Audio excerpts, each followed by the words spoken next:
은혜로 여는 아침입니다.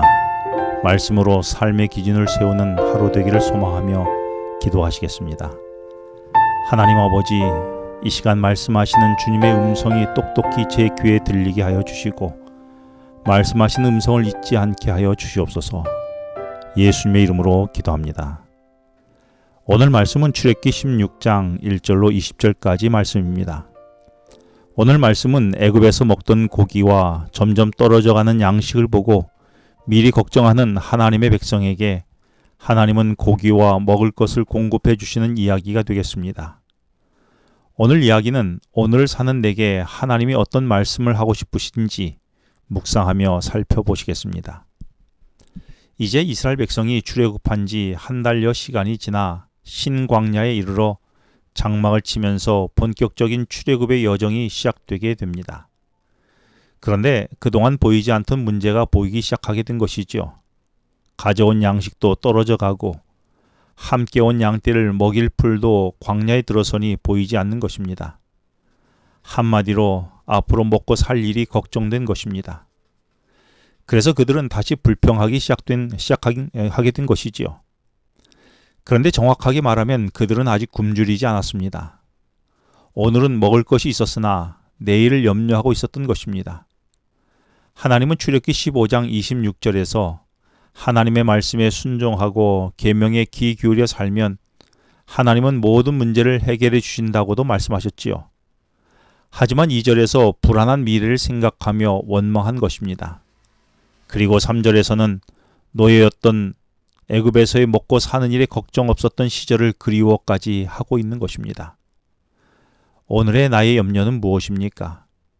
지금의 문제입니까? 아니면 일어나지 않은 내일에 관한 문제입니까?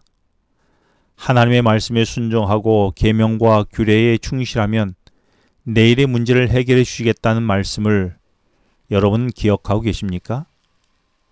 하지만 나는 여전히 내일의 먹는 문제로 오늘도 발버둥 치지 않나요? 먼저 말씀에 순종하면 어떻겠습니까? 하나님은 4절에서 이스라엘 백성의 원망을 들으시고 저녁에는 고기를 아침에는 떡을 주겠다고 약속하십니다. 그런데 오늘 본문이 시작되는 16장은 엘림을 떠나라는 말로 시작합니다. 엘림은 우리가 아는 대로 12개의 샘과 70그루의 종려나무가 있어서 하나님의 풍성함을 경험했던 곳입니다.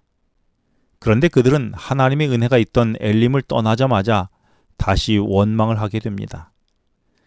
이스라엘 백성은 하나의 공식처럼 하는 행동이 있는데 이는 복이 있으면 감사하고 그 복이 떠나면 원망하기를 반복합니다.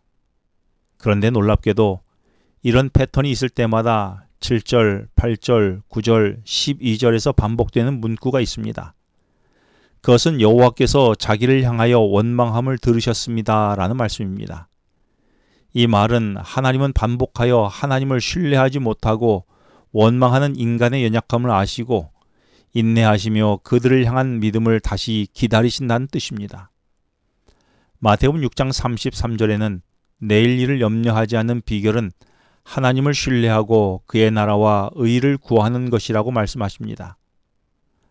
오늘 나는 어떤 일로 하나님께 투덜대고 있습니까? 그런데 하나님은 우리가 투덜거림을 듣고 계신 것을 알고 계십니까?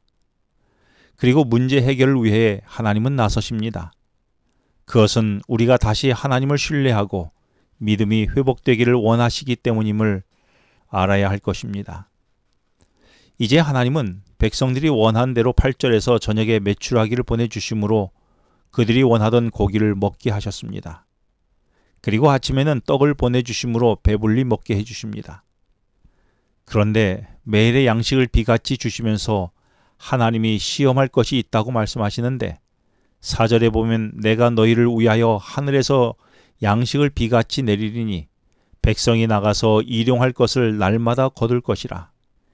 이같이 하여 그들이 내 율법을 준행하나 아니하나 내가 시험하리라고 하신 것입니다.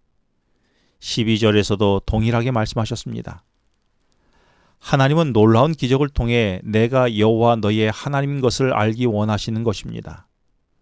그런데 여기서 알다라는 말은 단순히 머리로 아는 것이 아니라 온 몸으로 경험하여 자세하고도 확실하게 아는 것을 말하고 있지요.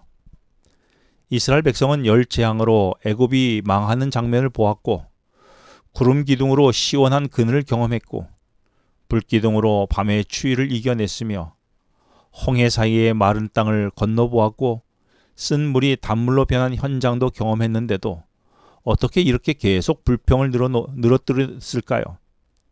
그 이유는 아무리 많은 기적을 경험한다 하더라도 그 일이 계속 반복해서 일어날 때 사람들은 그것을 더 이상 기적으로 여기지 않는다는 것입니다. 하지만 기적이 기적으로 경험되고 기억될 때만이 하나님께 감사와 찬양을 하게 되고 하나님을 더 신뢰하는 것이 아니겠습니까? 오늘도 아침에 태양이 정확한 시간에 떠오르었음을 보았고, 꽃이 때에 따라 피고 아이가 자라난 이 모든 것도 기적이 아니겠습니까? 어쩌면 우리의 모든 일상생활은 기적이 아닐 수 없습니다. 그러므로 오늘도 기적으로 우리의 삶을 인도하시는 하나님을 신뢰하고 이 하루를 살아야 되지 않을까요? 기도하시겠습니다. 하나님 아버지, 내 삶을 책임져 주시는 주님을 신뢰함으로 내일의 염려 때문에 주님을 원망하지 않게 하여 주시고 투덜거리지 않게 하여 주시며, 오늘 나의 삶에 일어나는 기적으로 주님을 더욱 신뢰하는 하루가 되게 하여 주시옵소서. 예수님의 이름으로 기도합니다. 지금은 개인 기도 시간입니다. 오늘 주신 말씀을 묵상하면서 주어진 기도 제목과 개인 기도 제목을 놓고 기도하시겠습니다.